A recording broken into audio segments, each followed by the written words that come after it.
Começa agora mais um NapaCast com Edu Toledo. Começa agora mais um NapaCast, mais um podcast incrível.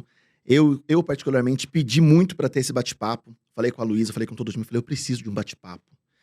Que acho que é um tema importante, um tema que as pessoas têm um pouco de medo de falar em função, acho que, do que as pessoas criticam, do que as pessoas podem achar ou deixar de achar. E hoje vai ser um papo incrível com essa pessoa incrível, Delegada Raquel, nos estúdios do NapaCast. Salva de palmas para a Delegada Raquel. Aê! Uhul! Obrigado, doutor. Eu que agradeço, Edu. É muita empolgação. Uma honra participar aqui do seu NapaCast. Muito obrigada. Obrigada pelo convite, pela gentileza de me convidar para esse bate-papo que eu tenho certeza que vai ajudar muita gente. Não muito. E eu fiquei hoje, eu falei pra Luísa, que trabalha comigo, falei, Lu, eu tenho tanta coisa pra perguntar que tinha que ser um podcast de 6 horas. Me convida de novo que eu tô Vamos aqui de fazer novo. parte 2. Antes disso, presentinho, né? A gente traz presente pra doutora. Ai, eu amo presente. Vou te falar, meu aniversário foi dia 24 de março, então eu ainda tô recebendo. E o presente é maravilhoso. Veio lá de Bragança pra você. Que legal.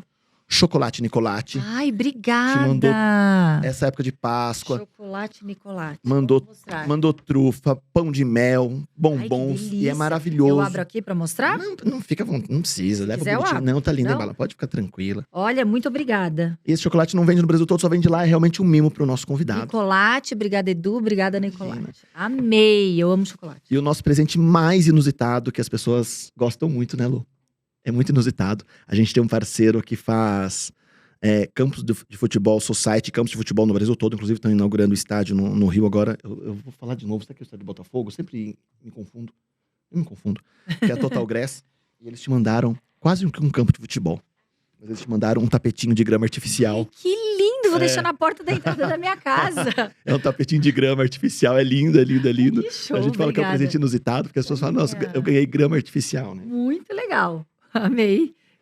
E o nosso último mimo, só a garrafinha do NapaCast. Isso aqui é muito útil. Pra que lembra. Ainda mais pra quem tá de Aí. dieta, tem que tomar água lá. o dia inteiro. É isso. Olha, obrigada. Doutora, me conte tudo. De onde surgiu primeiro essa vontade de compartilhar com a sociedade? Acho que temas tão difíceis de ser falado. Eu acho que muitas vezes as pessoas acabam, é o que eu disse no início do podcast, às vezes as pessoas têm um pouco de receio de falar, ou de onde buscar informação. E aí eu vou fazer, acho que 2 perguntas em uma, de quando começou, e principalmente o quão importante é para a sociedade buscar informação em fonte fiel e que entenda sobre o assunto para poder falar. Então, Nossa, por isso que eu queria muito. que bacana essa pergunta, Edu, porque eu nunca tinha parado pra pensar que a forma como eu falo ou me posiciono a respeito de algumas temáticas é realmente informar através de fonte fidedigna. Eu informo através do que eu sei, que é a legislação, que é a lei, e na interpretação jurídica, né, a respeito dos fatos. E claro que eu não me eximo de dar minhas opiniões. Mas quando a gente fala de policial, nós temos um certo tipo de amarras nas nossas manifestações de pensamentos, porque muitas vezes as pessoas confundem o policial com a própria instituição. E para falar em nome da instituição, você tem que ter essa atribuição. Sim, sim. Caso contrário, você está infringindo uma lei orgânica. Mas desde que fui eleita há 6 anos atrás para representar os delegados de polícia no âmbito do estado de São Paulo, ali eu tive a reeleição. E agora eu fui eleita para representar, fazendo parte da diretoria, os delegados de polícia no âmbito nacional, faz parte da minha função. Falar em nome dos delegados de polícia. Então eu faço questão de, muitas vezes, as minhas opiniões, eu enfatizar. Aqui eu falo em nome da delegada Raquel. Porque, Não da instituição. Não dos delegados. Sim. Porque existem temas que são extremamente polêmicos e que a gente não tem um pensamento homogêneo, uma homogeneidade de pensamentos nem dentro de uma instituição. Algumas problemáticas. Então, ali eu sempre enfatizo, apesar de falar em nome dos delegados de polícia, agora, no âmbito nacional, essa é uma opinião particular. E só pra gente registrar pra história, uma que tem muitos jovens que assistem o nosso podcast também, eu gosto de falar de carreira em relação a isso. Antes da gente entrar em muitas perguntas que eu tenho pra ti hoje, que eu quero aprender muito. De onde veio essa vontade de se tornar delegada? Desde sempre. A gente tá falando em bullying, é muito legal. Eu fui vítima de bullying. Só que eu era aquela criança chatinha. Meus pais, minha mãe é educadora física, então ela me pôs em todos os esportes, inclusive em artes marciais, desde pequenininha.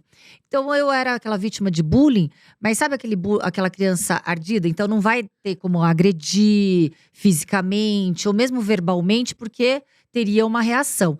Então, automaticamente eu era excluída. Não vamos brincar, porque ela não aceita essa brincadeira, mas também então deixa ela lá isolada. Então, ninguém me batia, ninguém me xingava, ninguém fazia nada, mas também ninguém entrosava. Não era convidada para festinhas, porque eu era aquela criança chata. Eu não permitia o bullying com os outros. Então, eu tinha 6, 7 anos, eu via uma criança sendo judiada da minha idade, falava, aqui vamos parar com essa brincadeira. Então, eu era bem chatinha. E assim, algumas vezes eu tava cansada de comprar briga, então eu me colocava. Eu lembro muito bem desse episódio que a gente tava na aula de educação física, aquela corda que cada um segura uma corda e a criança vai pulando. E era um menino gordinho, alto, mais alto que todos, mas ele era gordinho, não tinha muita coordenação. E na hora dele, ele tacava uma bola que enroscava na corda e o menino caía. E cada vez que ele caía, ele se machucava muito. Aí eu empurrei esse menino e falei, agora é minha vez. E eu já sabia que eles iam tacar a bola, porque eles nem tinham percebido que tinha trocado o alvo. E aí, quando eles bateram ali na corda, nossa, aí foi aquela coisa, né? Era o que precisava. Eu me defendi. Você me defendeu, você defendeu. Então, era uma situação que eu era encardidinha, eu era chata. Mas a gente fala que o chato é aquela pessoa que é correta. Então, a gente tem que mudar esse pensamento. Aquela criança que não faz parte, não gosta, não coaduna não é permissiva através de injustiças, de agressões, ela se torna excluída. A gente sabe que acontece isso. Então a gente precisa de algo a mais. A gente precisa de um incentivo da escola, dos familiares, né? De todo um contexto, para mostrar que o indesejado é aquele que pratica, que judia do outro. E a gente sabe que existe isso entre as crianças. Então, ali eu não sabia que essa personalidade combina direitinho com a personalidade de delegado de polícia, que é aquele que garante a justiça em um primeiro momento. É o garantidor da legalidade da justiça no ato criminoso, acabou de acontecer. Muitas vezes para dar um conforto para a vítima, ou até mesmo para fazer uma justiça. Aquele que tá sendo levado para a delegacia, muitas vezes não é o culpado, né? Então é uma situação em que, quando eu comecei a estudar, eu gostava da área criminal, achei que eu iria ser médica legista, mas lá para os meus 15 anos, assistindo um filme, Questão de Honra, da Demi Moore e Tom Cruise. Você lembra desse filme? Lembro. Da Marinha e tal. Lembro. E eles estavam investigando. Eu falei, é isso. Isso que eu quero. Quero ser delegado. Aliás, você falou agora do médico legista. Enfim, eu sei que não é médico legista, mas eu preciso mandar um abraço especial pro meu grande amigo Perito Salada, que participou do podcast. Salada, um abraço, saudade de você. O Salada compartilha tudo. E até uma fotógrafa. A Thelma não veio ainda, só veio o Salada. Não veio. Ele quer trazer. São demais, né? São demais. Mas assim, não. Grande beijo, Thelma e Salada. Não existia ninguém na família, na carreira. Não, minha mãe, educadora física, nunca exerceu a profissão como professora de educação física. Meu pai era oficial da Marinha, mercante. Meu irmão hoje, ele é veterinário. Eu cuido de bandido e de ladrão, ele cuida de bichinhos. Que beleza. E aí, entre essa vontade de ser, doutora, entra aí também no início, eu não sei se existiu ou não, mas eu acho legal dividir isso até pra gente entrar nos outros temas. Talvez alguma barreira, o julgamento da sociedade, né? Da sua figura, falar, eu quero ser delegada. Então, Edu… De amigos, enfim, da galera próxima, assim, existia isso? Isso eu não percebi muito, porque eu já tinha um comportamento que não era muito comum. Da mesma forma que eu fazia balé clássico, formada em balé clássico no Municipal lá de Santos, eu também fazia taekwondo, capoeira, então era… Sacudida. Então ninguém falava, isso é só pra homem, isso é só pra mulher. Porque geralmente quem faz artes marciais ainda hoje são os meninos. Então eu já tinha uma atividades mescladas, né? Então as pessoas não poderiam falar isso. Talvez pela própria forma como eu já estava lá inserida nos meus amigos e tal. Mas eu percebi quando eu fui estudar para concurso. Porque não basta você fazer uma faculdade e falar, agora eu vou ser delegado, ou agora eu vou ser servidor público. A gente sabe que o crivo que seleciona os servidores públicos é muito alto, porque pelo grande índice de desemprego no país, a falta de oportunidade de trabalho. Então as pessoas buscam muito o serviço público. Muitas vezes não motivadas pelo idealismo que ela vai exercer, mas muitas vezes sim para uma estabilidade financeira, econômica. Então, quando eu me comecei a falar, eu vou me preparar, eu tinha 30 anos, eu já tinha feito meu mestrado em filosofia, já tinha feito uma pós-graduação, já tinha advogado um pouquinho, não era minha praia, na área civil.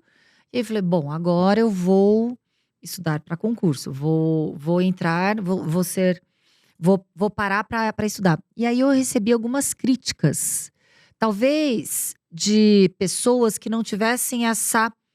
Porque, querendo ou não, é resiliência. Você saber que você não está ganhando dinheiro, você está investindo em algo que você não tem nada palpável, você não sabe qual é o caminho que você está até você conseguir, você não sabe se demora muito ou demora pouco, porque realmente a vida do concurseiro é uma loteria interna, porque você não sabe se você vai conseguir realizar. Se você não tiver muita determinação, você vai desistir no meio do caminho. E eu fiquei ali estudando 5 anos. Sendo reprovada. E primeira fase quase passando e reprovada no próximo concurso. Então era uma situação em que você começa a se questionar da sua própria capacidade, das suas escolhas, se realmente é o caminho certo para a sua vida profissional, se você não está perdendo tempo, se você não está de uma forma ociosa investindo em algo que você nunca vai ter certeza ou garantia. Tanto que o índice das pessoas que começam em cursinhos preparatórios que são aprovados, eu acredito que não chegam a 20%, porque as pessoas desistem no meio do caminho.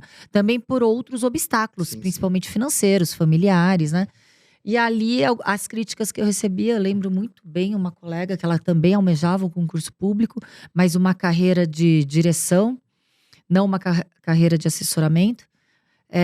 E ela não conseguiu e ela foi ser assessora, né? Uma carreira de assessoramento sem menosprezar nenhuma profissão. Sim, mas a escolha dela não era essa. A primeira escolha dela era a carreira de direção. Não vou falar para não identificar a colega. E ali, ela falou, será, Raquel, que você não tá num caminho errado? Eu já estava 3 anos estudando para concurso. Você já não parou para pensar, fazer uma autoanálise? Será que você não, de repente, não é competente, nem capaz pro que você está propondo para você mesma? Será que você não está se superestimando? Tenta uma carreira de um nível médio. E eu não só tenho faculdade, pós-graduação, tenho mestrado, né? Tenta uma carreira de um nível médio. De repente, não é para você isso aí. Ali, claro que eu não deixei aparentemente aquilo me abater, né, visualmente, para quem me proferiu essas palavras de desestímulo, de depreciação, mas é claro que machuca. Total. Mas eu sou o tipo de pessoa que quanto mais eu tenho desafios, mais agora eu vou. Agora que eu vou. Agora eu vou. Então vamos. Então aquilo me alimentava, não só o meu propósito, o meu objetivo, como situações em que as pessoas menosprezavam e subestimavam também. Mas já existia uma maturidade também, né, Raquel? Porque Já. não era assim, posso sair faculdade, eu quero fazer, Não. e agora vou sair meio aventureira. Não, tava com 30 anos. Então, já existia uma maturidade para isso. Emocional. E isso é triste, porque se as pessoas estão em formação, adulto em formação… Desiste.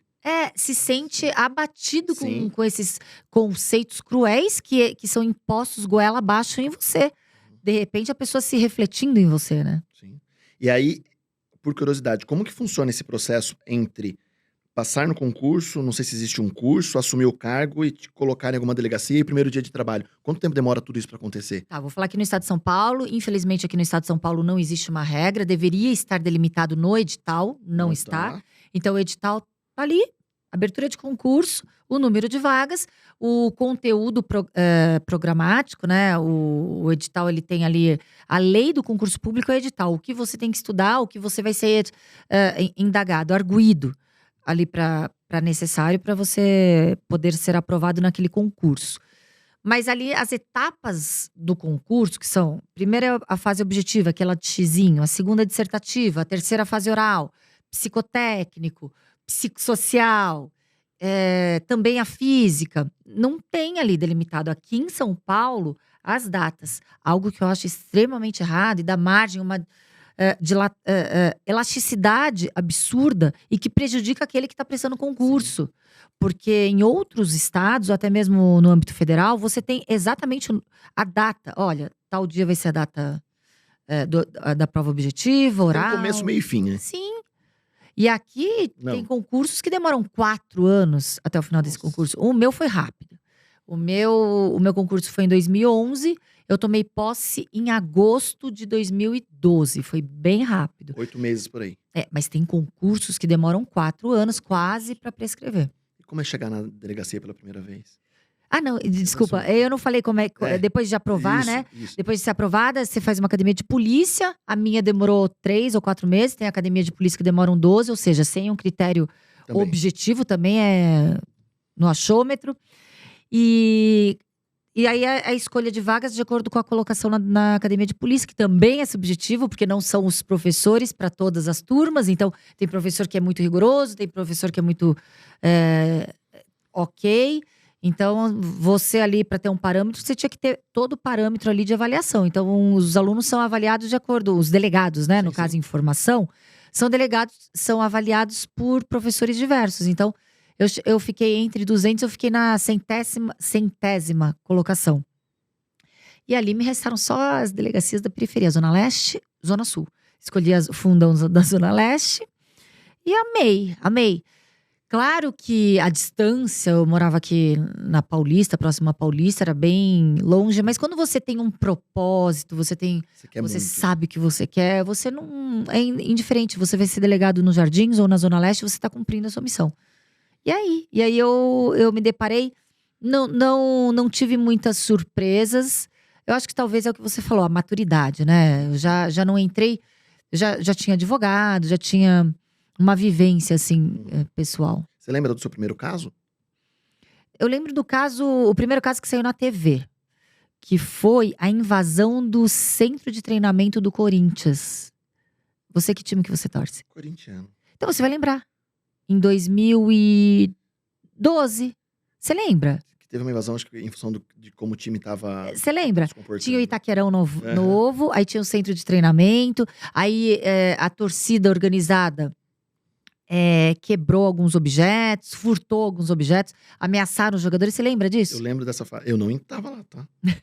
Não, acho que era a gente conseguiu identificar todo Mas eu mundo lembro. através das filmagens. Não lembro desse caso. Eram daquele time.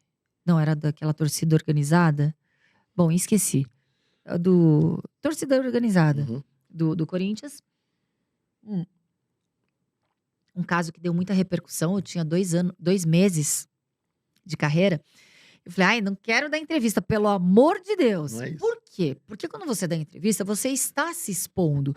E a insegurança faz com que você também não queira se expor dessa forma, né? Não, manda outra pessoa dar. Não, você vai ter que dar entrevista. Aí ligou a administração, ligou o seccional, à época, ligou o Dr. Tucci. Aí eu falei, não quero dar entrevista. Manda o titular, não quero. Não, você vai dar entrevista. Daí eu falei, então vamos lá dar entrevista. Primeira exposição. Morrendo de medo, né? De ansiedade. Porque as câmeras deixam as pessoas que não estão habituadas Sim, ansiosas, né? Eu sabia o que eu estava fazendo, mas eu não queria falar. Lá sobre aquilo. E aí eu cheguei lá, tava Globo, Record, Bandeirantes, tudo pra saber, porque tudo que é crime atrai, né, a curiosidade.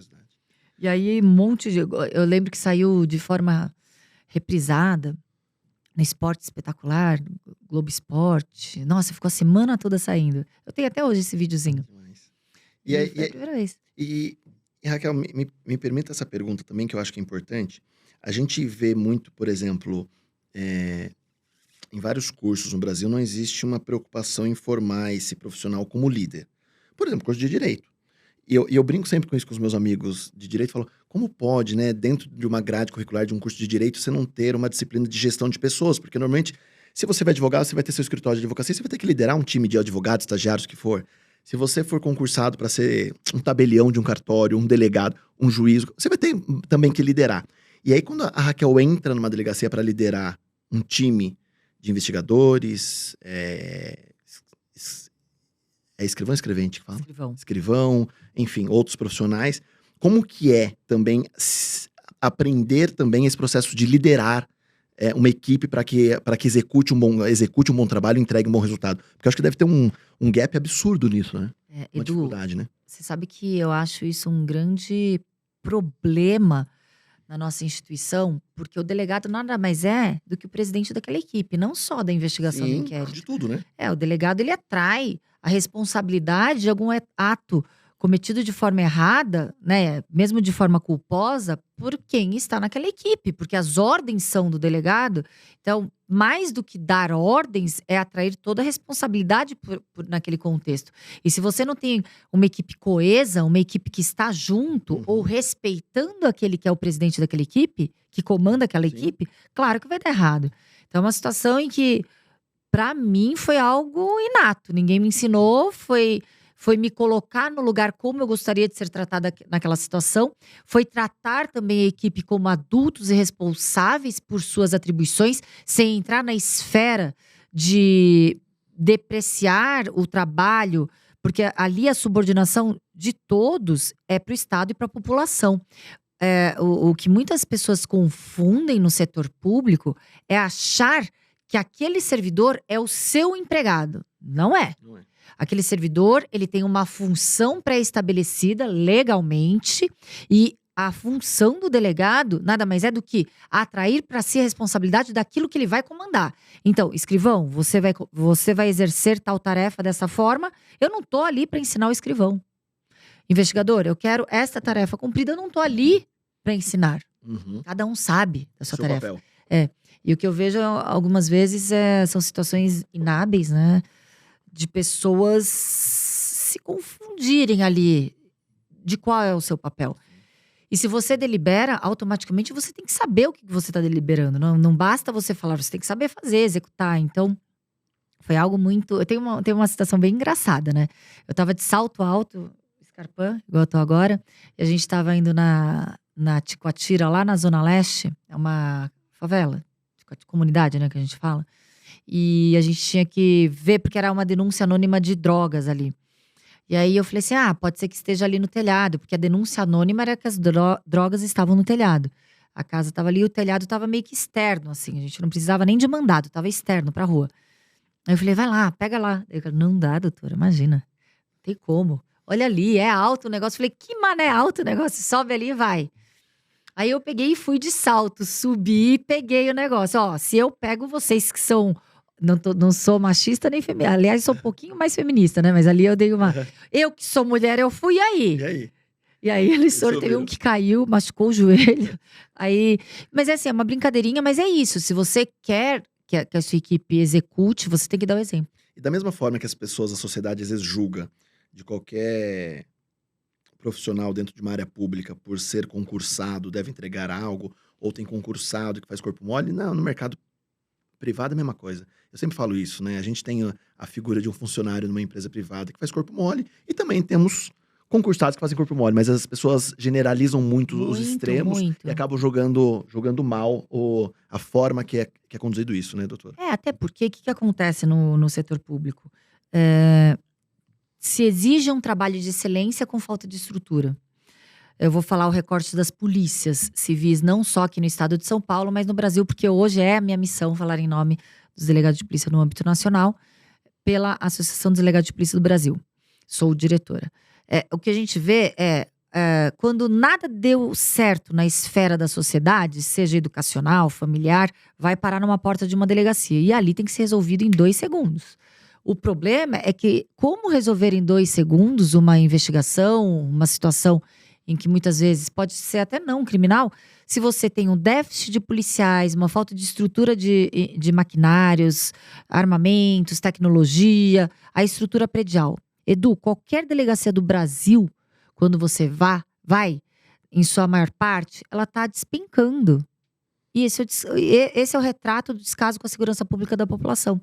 Então a gente vê essa situação e daí, quando a população vai lá, fica horas para fazer um boletim de ocorrência, é mal atendida, não tem o seu crime solucionado, ela coloca imediatamente a sua frustração para a porta de entrada do sistema de justiça criminal, que é a delegacia de polícia. Mas a gente tem que saber o porquê que essa polícia não está atuando na excelência como deveria e pode atuar.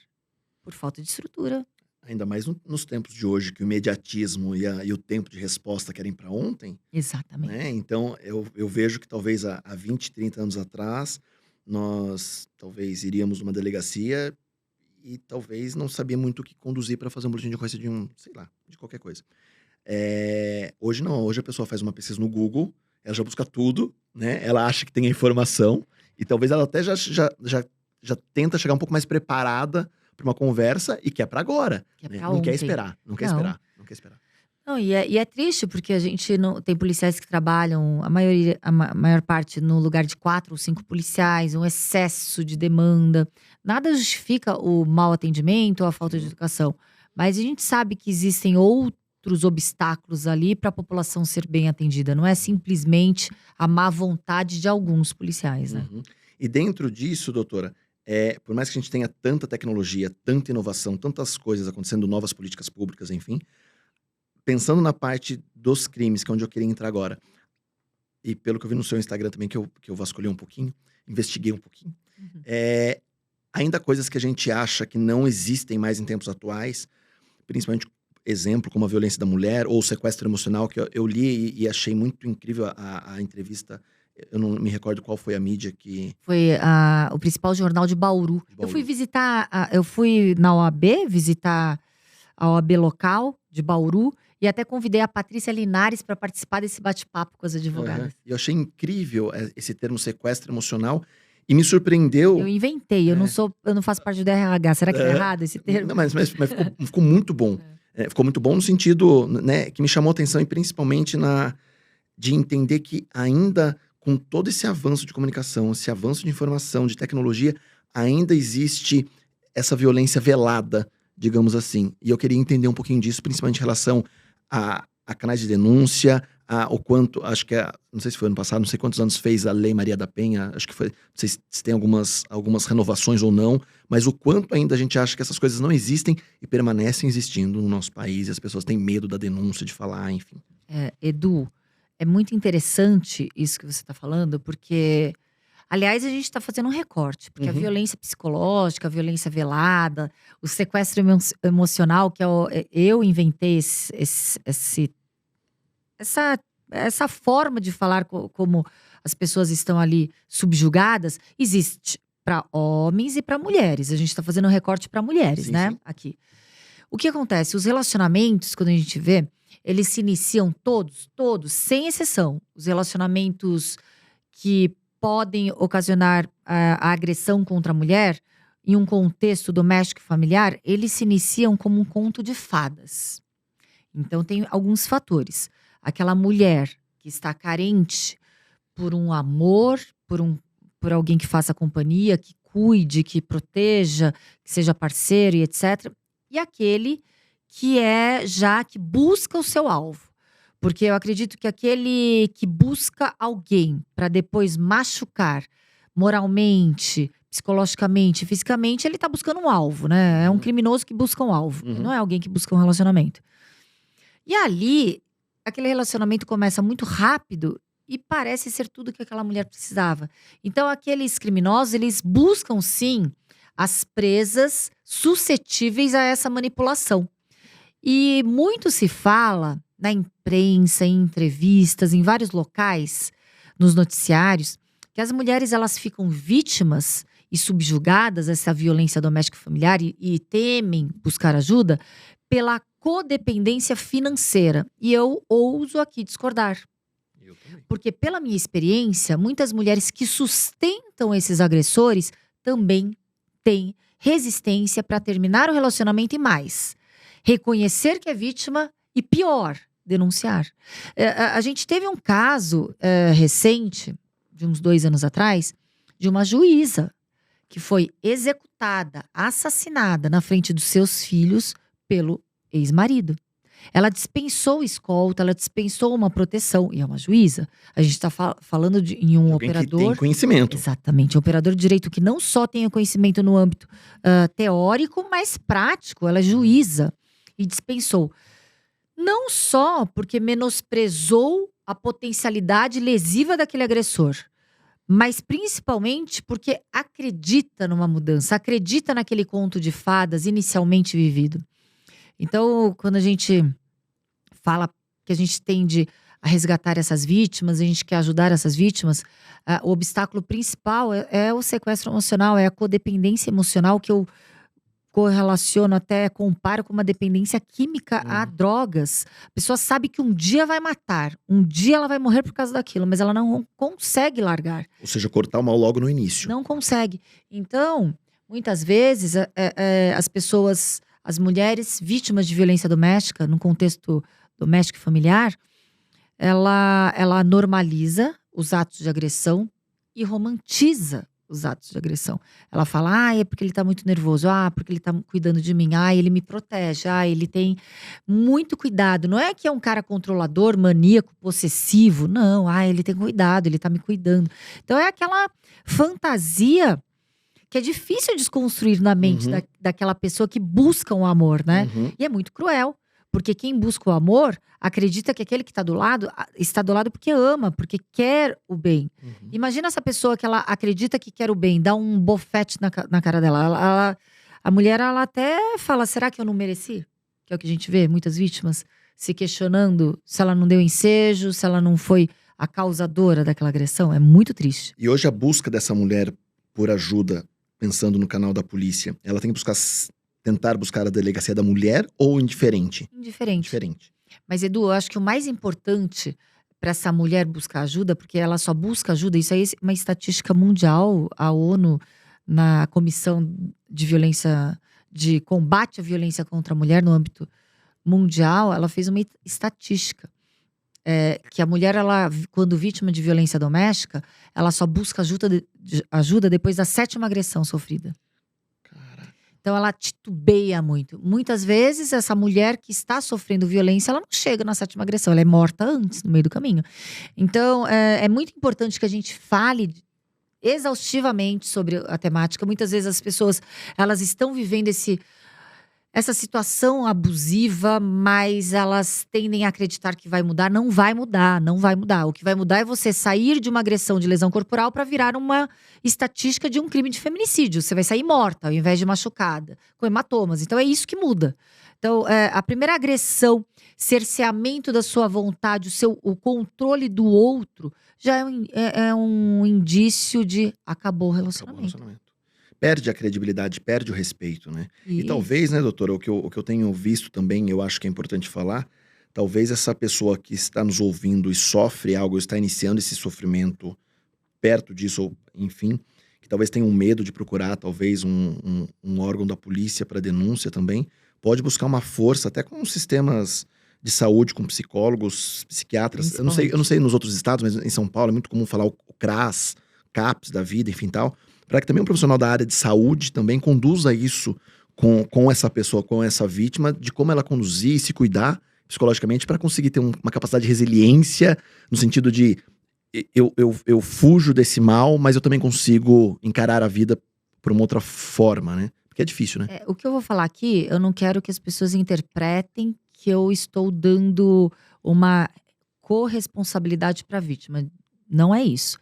Mas quando a vítima ela está vulnerável e a sua vulnerabilidade fica cada vez mais ampliada, ela vira mais alvo daquele agressor.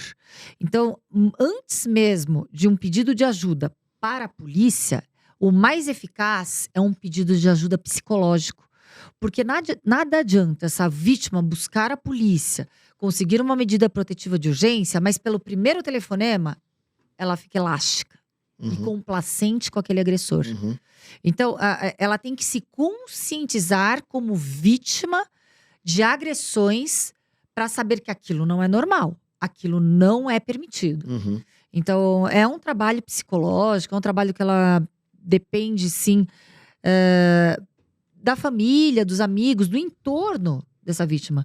Quantas vezes nós já nos deparamos com colegas de trabalho que chegam, de repente, você vê que tem alguma coisa errada e a pessoa, não aconteceu nada. Tá tudo ok. Ou mulheres que não querem acompanhar o grupo para um almoço. Não, eu tô aqui resolvendo o meu problema, né? Na realidade não é o problema, o marido proíbe, ou o companheiro, ou o namorado. Que ela tenha, que ela almoce com homens no entorno. Então a gente vê algum certo tipo de comportamento que a vítima ela não verbaliza, ela não fala, ela não denuncia. E mesmo que ela denuncie, em uma situação muito extrema, ela recua. Então, o trabalho psicológico ele é muito importante para resgatar essa vítima. Perfeito. E o inverso, doutora? A mulher que agride o homem dentro de um relacionamento. Existe muito. As pessoas brincam muito com isso. E também existe o homem que tem medo de buscar ajuda em função de ser uma mulher agredindo, pela vaidade, talvez pelo medo, enfim. Existe, Edu. É cruel, tão cruel quanto.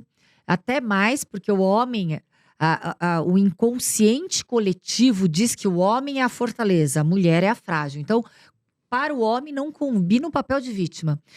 E é muito triste porque eu acho que mais perverso é aquele tipo de manipulação mental do que as agressões físicas. Não estou minimizando, mas eu acho até mais perverso porque o controle ele é quase que absoluto. E as mulheres, por normalmente terem uma capacidade física inferior aos homens, nós não visualizamos tantas agressões físicas. Mas agressões morais, verbais e psicológicas, sim, a gente percebe. E ali a manipulação é da mesma forma praticada. Muitas vezes, utilizando os filhos como uma chantagem ali, alienação parental, usando da proteção de leis para as mulheres, para prevenção, para ampliação dos mecanismos de proteção às mulheres vítimas de violência, como chantagem. Se você não fizer isso, eu vou falar que você está me agredindo. Então, existe a maldade, ela não é inerente a nenhum tipo de sexo, né? Não é a maldade só do homem ou só da mulher, não. Então, a gente tem também situações. Mas o número de subnotificação da chamada cifra negra, que são crimes que ocorrem e não chegam ao conhecimento das autoridades, é maior ainda. Caramba. E doutora, as pessoas têm falado muito, quando eu falei que ia bater um papo contigo, até para comentar disso, para as questões de ameaça, enfim, para chegar numa delegacia, enfim, para conduzir um caso de ameaça, o que for, pelas redes sociais hoje, Instagram, Facebook, WhatsApp, ou até SMS, enfim, tal. Talvez uma segurança que essa pessoa tenha para denúncia que desconhecem, que eu acho que é legal explicar um pouquinho, o ato notarial, o registro daquela mensagem do WhatsApp no cartório antes de chegar numa delegacia para garantir que aquilo não vai ser excluído, que ninguém vai tirar o post, enfim tal. Isso ajuda no processo? Com certeza, Edu. Explica um pouquinho o que é o ato notarial para as pessoas entenderem, para garantir essa defesa. Não, perfeito, Edu. O ato notarial é você dar… não é você falar que o fato ocorrido… não é você julgar ou pré-julgar um crime, mas é você mostrar de forma fidedigna que aquela mensagem foi enviada. Quando você fala em WhatsApp, em mídias, em vídeos, é você mostrar que houve no mundo da internet, né, nessa nuvem, algo antes dele ser apagado. Claro que a gente consegue resgatar quando apagado, né, mas é uma prova… Facilita o processo. Facilita o processo. Ou seja, eu recebo um WhatsApp ou um SMS de uma ameaça e está na minha tela, e eu procuro um tabelião num cartório para ele dar uma… É uma fé que fala? É fé? É fé pública. Ele registra ali como, sim, estava no mundo virtual e está aqui no mundo… Esse número realmente mandou essa mensagem. É isso, né? É isso. As pessoas às vezes desconhecem, né? E acabam não tendo provas para conduzir isso. Mas né, os prints enviados para a polícia, hoje a gente tem tecnologia que consegue consegue comprovar que houve sim a veracidade de quem enviou, de quem recebeu, com certeza. E doutora, entrando na temática dessas últimas semanas que abalou o Brasil, esse caso da violência escolar, do garoto que acabou tirando a vida de uma educadora, antes de entrar na temática que o garoto falou de bullying, eu gosto de falar do tema, porque tá um pouco na minha praia, mas houve uma fala do… eu posso estar sendo errado na fala, mas não sei se partiu do Tarcísio, da assessoria, falando sobre o pensar em talvez incluir dentro da escola a figura de um policial na porta em todas as escolas do estado. Isso é visto como positividade, como realmente uma garantia de segurança, ou isso pode assustar, enfim. Eu tenho uma percepção, mas queria ouvir de quem é, né, do meio de segurança, para entender qual a sua percepção disso. Edu, a minha percepção é que é impossível hoje falarmos em educação e dissociarmos a educação da segurança pública. Não tem como. Quando os pais, os responsáveis, enviam seus filhos para as escolas, eles acreditam estar enviando para um local seguro. Mas não é isso que a gente tem visto. não me engano, na lei de magistério fala que a escola tem um dever de guarda, né? Da criança. Sim, Não sei se essa é a de fala cuidado, exata. né? Dever De guarda, cautela, isso, E não é isso que a gente tem visto. A gente Uhum. tem visto cada vez mais atentados, massacres em escolas. E situações em que, infelizmente, nada está sendo feito de posicionamento de políticas públicas eficazes e corajosas para coibir e acabar com esse tipo de situação. Quando a gente. Aquele exemplo que a gente viu, em que o autor daquele massacre, ele é uma ameaça ativa. A gente não fala atirador ativo em gerenciamento de crise, mas a gente fala uma ameaça ativa, né? Porque ele estava com uma arma branca. É uma situação é um exemplo típico da situação mais perigosa para o operador da segurança pública, para o policial, em gerenciamento de crise. Porque ali, para você conter e neutralizar aquela ameaça que está ativa, você vai passar por vítimas pedindo ajuda, por vítimas alvejadas, por vítimas machucadas, e você vai deixar para trás o que não ocorre em outros tipos de resgate. Ali naquela situação, a situação em que o operador da segurança pública se coloca em risco é altíssima também, porque ele tem a obrigação é o mais rápido possível neutralizar aquela ameaça, que foi o que a gente viu por uma professora de educação física, e que ela deu entrevista falando que agiu de forma instintiva. Que precário, que amador, colocarmos a segurança das escolas, das pessoas, das crianças que vão estudar em situações instintivas de proteção da sua segurança, de forma tão amadora. É óbvio que a gente tem que falar com coragem dessa situação. O que a gente fala em policiamento é para preservação da segurança daqueles que estão nos locais. A gente não está falando em policiamento da educação. Óbvio que não. Então, tentar não tocar nessa pauta, tentar não falar nesse problema nevrálgico, que é a ausência de segurança nas escolas, é uma omissão até perversa com aqueles que estão estudando. Então a gente tem que ter coragem, seriedade para encarar de frente. Como que a gente deixa, olha, eu vou enfatizar, uma situação de gerenciamento de crise, uma das mais difíceis, se não a mais difícil, que é conter a ameaça ativa, na mão de instintos. Sem preparo algum, né? Instinto. Ali deu certo, instinto. Mas a chance de ter dado uma meleca ia E ser se não absurda. tivesse dado? Seria mais uma vítima, né? Mais vítimas. Mais vítimas. Então é uma situação realmente amadora, e a gente não pode aceitar amadorismos na educação. E até estranho, né? Porque quando a gente entra dentro de Desculpa, Edu, Imagina. eu só queria elogiar o heroísmo da professora, Sim. para que ninguém me interprete de forma equivocada. Sim. Foi heróica a atitude dela, Mas não precisaria ser. Não, mas ela se Tivesse alguém colocou em preparado pra risco. aquilo. Ela Ela se colocou em risco. É quase a reação de um assalto, né? Exato. Pode dar certo, Exato. mas não é pra reagir, né? Se tivesse, né? Porcentagem de isso. dar errado é muito maior. É muito maior. Mas a gente vê, né? Como pode a gente ter, talvez, escolas com adolescentes, escolas, sei lá, com 700, 800 mil alunos, e sem nenhuma preocupação de segurança para cuidar desses 1000 alunos, que são jovens. Agora, se esses 1000 alunos vão numa festa no sábado, aí precisa ter uma carga de a cada X pessoas, tanto segurança, precisa ter isso. Pois é. O que muda a festa para dentro do ambiente escolar se são os mesmos 1000 alunos que estão ali, né? Perfeito. Não existe essa preocupação. Perfeito. Aí eu preciso ter um alvará, fazer a festa, contratar um segurança para cada 50 pessoas, ter um policiamento ali perto. No estádio, esses 1000 adolescentes também estão no estádio, aí tem que ter a polícia, tem que ter a revista. A gente né? vê a polícia, uma polícia militar dentro da escola, talvez a gente não teria contingente suficiente. Mas nós estamos falando em escolas públicas, né? Sim. Municipais, estaduais. Contratar aqueles que são os profissionais da segurança. Treinados, capacitados Treinados e para aquilo. capacitados. Justamente para situações drásticas. E que não ocorram. Mas se ocorrer, não vai ser o instinto que vai salvar aqueles que estão ali. Aconteceu nessa sua trajetória na delegacia de denúncias de crianças em relação a outras armadas em escola ou de ameaça de criança por criança ou não? Não tive.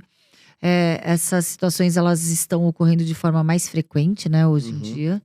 Mas eu não me deparei com esse tipo de denúncia. Uhum. Dentro hoje, doutora, do que a gente entende como causa em segurança pública, pensando no estado de São Paulo, mas pensando em Brasil hoje, ao seu ver, quais são as mudanças que deveriam ter? E mudanças essas que a gente possa entender como algo executável. Porque o mundo ideal, a gente gostaria de ter um mundo ideal. Nossa, isso seria incrível. Mas esse incrível, talvez a gente não tenha. Mas dentro do que é possível hoje, onde estão as possíveis falhas e onde poderiam estar os possíveis acertos dentro das políticas públicas hoje no que tange segurança? Segurança pública, eu vou falar do que tanja as polícias judiciárias. Principalmente a politização das polícias judiciárias prejudica de forma absurda a sua atribuição, porque essas polícias são polícias de Estado, não de governo.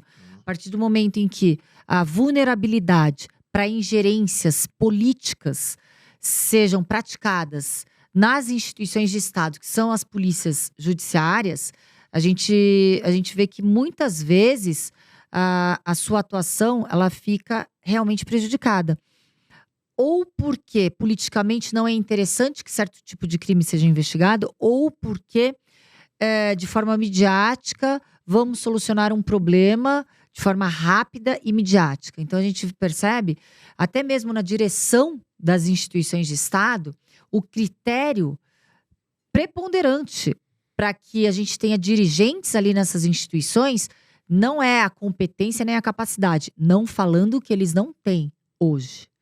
Mas o critério preponderante é o critério de aproximação, de proximidade e familiaridade política com o plantonista temporário do governo. Uhum. Não estou falando que os que são escolhidos não são desprovidos de competência, Sim. mas não é isso que prepondera. Muitas vezes poderíamos ter pessoas capacitadas tecnicamente que não têm a proximidade com o governo e esta é a razão com que ela não pode dirigir determinado departamento. Então, é uma situação em que você politiza uma instituição de Estado e o principal prejudicado é a sociedade. Primeiro problema. Uhum. Segundo problema, justamente, faz parte da política, da politização. Investir em segurança pública nunca poderia ser plano, proposta, projeto de governo. É uma obrigação. A gente está falando do pilar dos direitos sociais, que é a segurança pública. Com a segurança pública fragilizada, outros direitos sociais ficam prejudicados, como a saúde, a educação, o lazer. Então, é uma situação em que a gente politiza instituições de Estado que têm as suas obrigações a serem cumpridas e a gente prejudica diretamente o destinatário final, que é a população. Quando a gente olha para outros países que existem crimes, sim, mas existe um medo, né? Talvez desse criminoso ser preso, existe um medo, né? Pelo que eu vejo. E eu vejo muita gente falando de muito mais medidas socioeducativas do que o sistema prisional, né? Não entrando em polêmica, mas nesse sentido. Acho que são casos e casos. O Brasil é preparado hoje para medidas socioeducativas ou não? Na condução disso, para que esse indivíduo, essa pessoa não esteja dentro de um sistema prisional com sistemas fora. O Brasil Você está falando da ressocialização? Isso. Não digo, acho que antes de ser... essa pessoa não será... eu não sei as nomenclaturas, mas essa pessoa não será presa. Ela não vai para um presídio. Ela vai cumprir, sei lá, algo na sociedade, algo...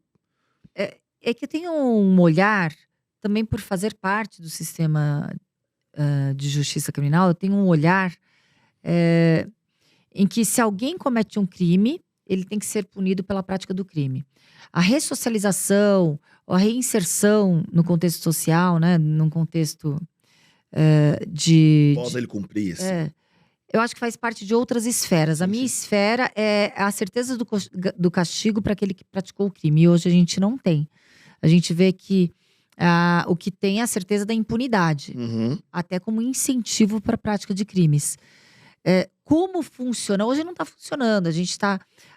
O sistema prisional está tão caótico quanto a segurança pública, uma ausência de eficácia ali tanto na administração da penitenciária. A gente vê uma série de problemas que muitas vezes a condescendência do governo faz com que perpetue ali várias situações injustas e que aumentem de forma gradativa. Como solucionar? Primeiro com profissionais capacitados, cada um na sua área. Uhum, Não politizar, uhum, não deixar na esfera política. Ah, o mundo é político? Sim, mas que pessoas preparadas nas suas áreas, né, e capacidades possam ali fazer parte do debate para solucionar. Quando a gente vê que existem problemas na segurança pública e a base não é chamada para a solução desses problemas, os problemas eles permanecem. uhum. A base quem são? São aqueles que estão ali na ponta, prendendo o bandido, que estão ali conduzindo o bandido, que estão vendo que falta toda a eficácia. As soluções, elas ficam no âmbito da cúpula, da direção daquela instituição. Uhum. Então, a problemática... E, claro, é preferível não atrair tantos problemas para que tantas soluções não sejam feitas, né? Então, fica aquela situação... Triste demais isso, de Jesus. E veio uma fala, agora eu vou para um lado, vou para o outro, mas quando a doutora fala sobre a criminalização, eu volto no tema anterior, o bullying é crime? O bullying. Infelizmente, não existe um tipo penal de bullying. E sabe que engraçado, Edu? Eu estava até discutindo uma vez, num grupo numa temática, e aí eu falei, eu sou favorável à criminalização do bullying. Aí já veio uma pessoa assim, o quê? Você está querendo imputar crime para crianças? Eu falei, pera lá. Primeiro que o bullying não é praticado somente por crianças. O bullying nada mais é do que a segregação de um indivíduo através de situações vexatórias, de palavras que machucam na sua honra objetiva, subjetiva, do que ele se autoestima. O bullying é uma espécie de humilhação coletiva para aquela pessoa que vai ser segregada num contexto de um ambiente escolar, acadêmico, social, até mesmo familiar, mundo corporativo, profissional. Então, o bullying, ele não é necessariamente atrelado àqueles meios escolares de crianças, né?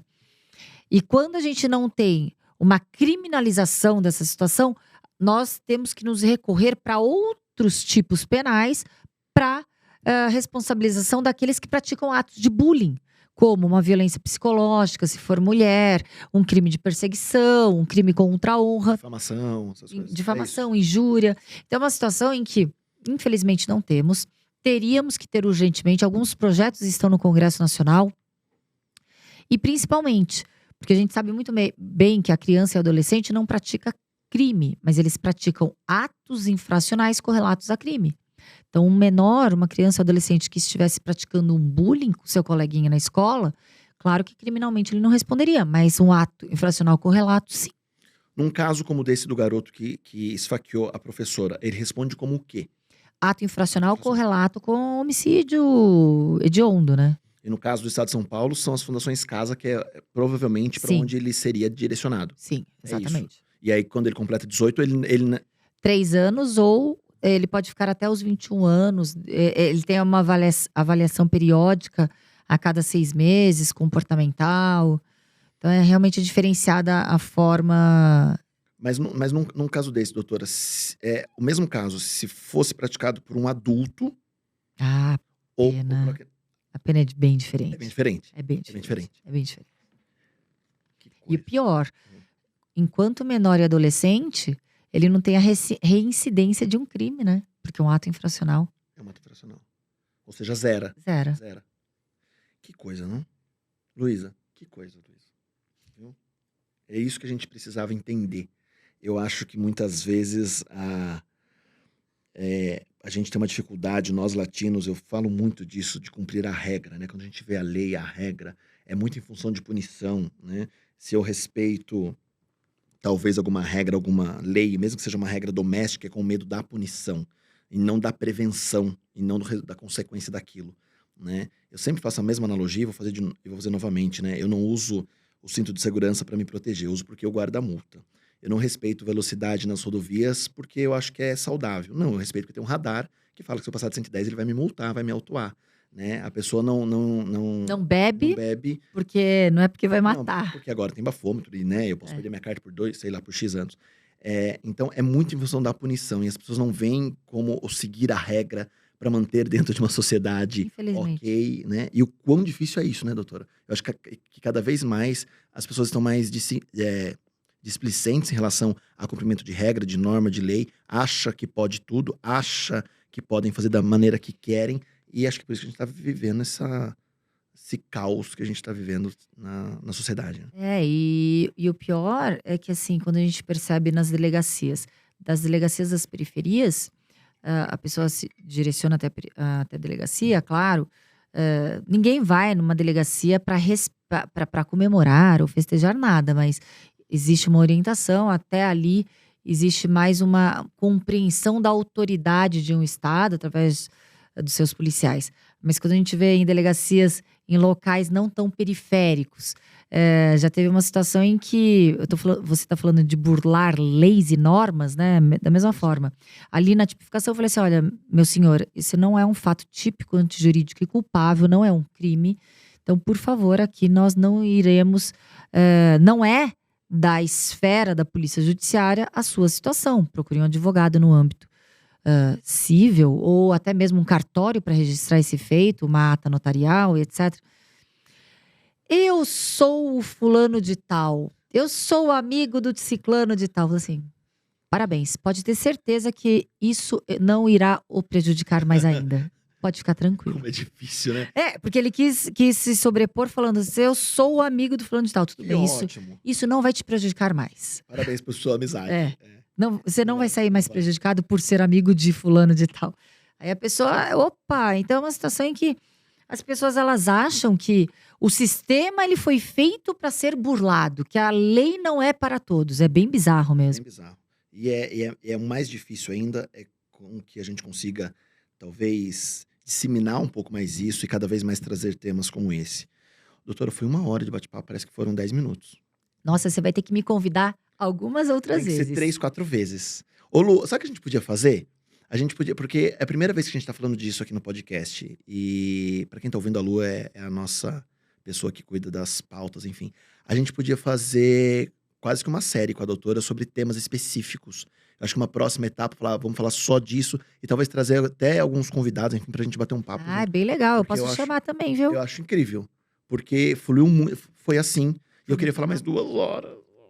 Ai, foi muito legal. Eu adorei também, porque foi a gente incrível. falou em temas pesados, Pesados, complexos, mas de uma forma leve. Leve. Leve.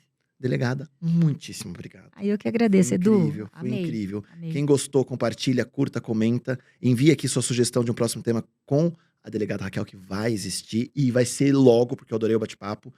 E delegada Raquel, fale da sua rede social também para que as pessoas a sigam. Minha rede social principal é Instagram, Delegada Raquel, mas ali tem o Linktree que fala. Sim, sim. E ali tem alguns vídeos. Esse vídeo eu vou colocar aqui do Ótimo, podcast ali. show. No link da bio que a galera fala, né? Sim. Meu YouTube eu não sei fazer funcionar ainda. Tenho Twitter, Facebook, mas ali eu tenho todos os. No link da bio a gente tem tudo ali. Tudo ali, show. E não perca o nosso próximo podcast que tá incrível. Você que tá ouvindo esse podcast hoje, não importa o ano, pelo Spotify, Deezer, Amazon, iTunes, enfim, Google, seja muito bem-vindo e revejam os outros episódios também, que são 2 anos de podcast e tá cada vez mais incrível, assim como foi hoje com a delegada Raquel. Primeira vez que a gente fala do tema e eu tô empolgadíssimo, eu quero falar de novo. Alô, você sabe que são poucas vezes que eu falo isso, né? Eu tô muito empolgado com esse papo. Ai, Queria que amei, fosse mais amei. 2 horas. Delegada, muitíssimo obrigado. Valeu, gente. Então, para todos. Valeu, tchau, tchau.